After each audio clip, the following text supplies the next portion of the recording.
বন্ধুরা দেখো এটা কুক হয়ে গেছে। এর মধ্যে আমি দিয়ে দিলাম ডিমের সাদাটা। কিভাবে দেখো এখানে দেখাই। আমি ডিমটাকে ফাটিয়ে একদম এইভাবে ধরেছি, দেখছো সাদাটা এখনো পড়ছে, এরমভাবে সাদাটা পড়বে। সাদাটা যেই বাটিতে এইভাবে পড়ে গেল সাদাটা নিয়ে দিয়ে দাও। এর মধ্যে কুসুমটা রয়েছে, তুমি এইভাবে এবার ফ্রিজে তুলে দিতে পারো। নেক্সট দিন তুমি কুসুমটা দিয়ে কিছু করে নাও, বা অনেকে পুরো ডিমটা দেয়। আমি পুরো ডিমটা দিতে পছন্দ করি না, তাই জন্য শুধু সাদাটা। এইটা আমি আর একটু জল দেবো, বিকজ এটা অনেকটা থকথকে হয়ে গেছে। আমি আবার কাপের মেজারমেন্টটা দেখাচ্ছি। এই কাপটা নিলাম,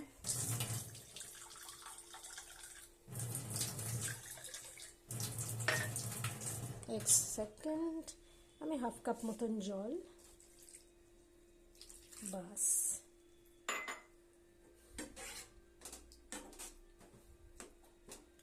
ডান, আমার চিকেন স্যুপ রেডি। এবার এটা একটু হোক,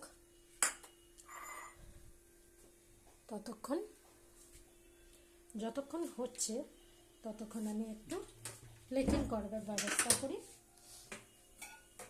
দেখো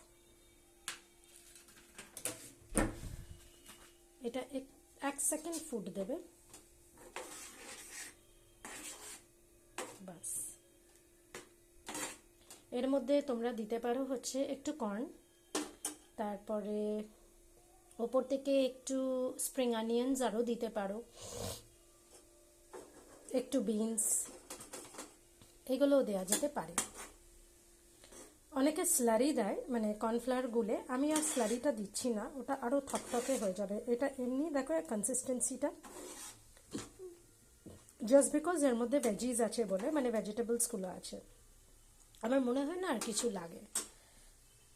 বাস একটু ফুট দিল, গ্যাসটা বন্ধ। এবার এটা আমার প্লেটিং টাইম।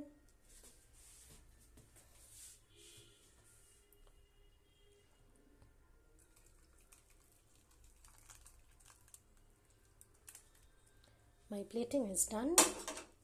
এইটা আমি সুন্দর করে প্লেটিং করতে চাই। এটা এর মধ্যে এইটা দিয়ে দিলাম, এর মধ্যে একটু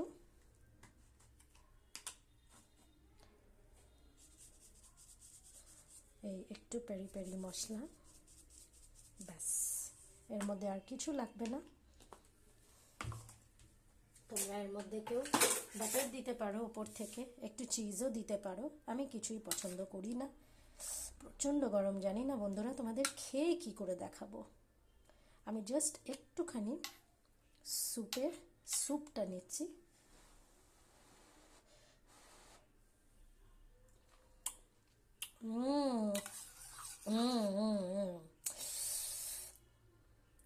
দারুণ খেতে হয়েছে। তোমরা ট্রাই করে বলো কেমন হলো। বাড়িতে বানানো হোমমেড। ওকে, টাটা।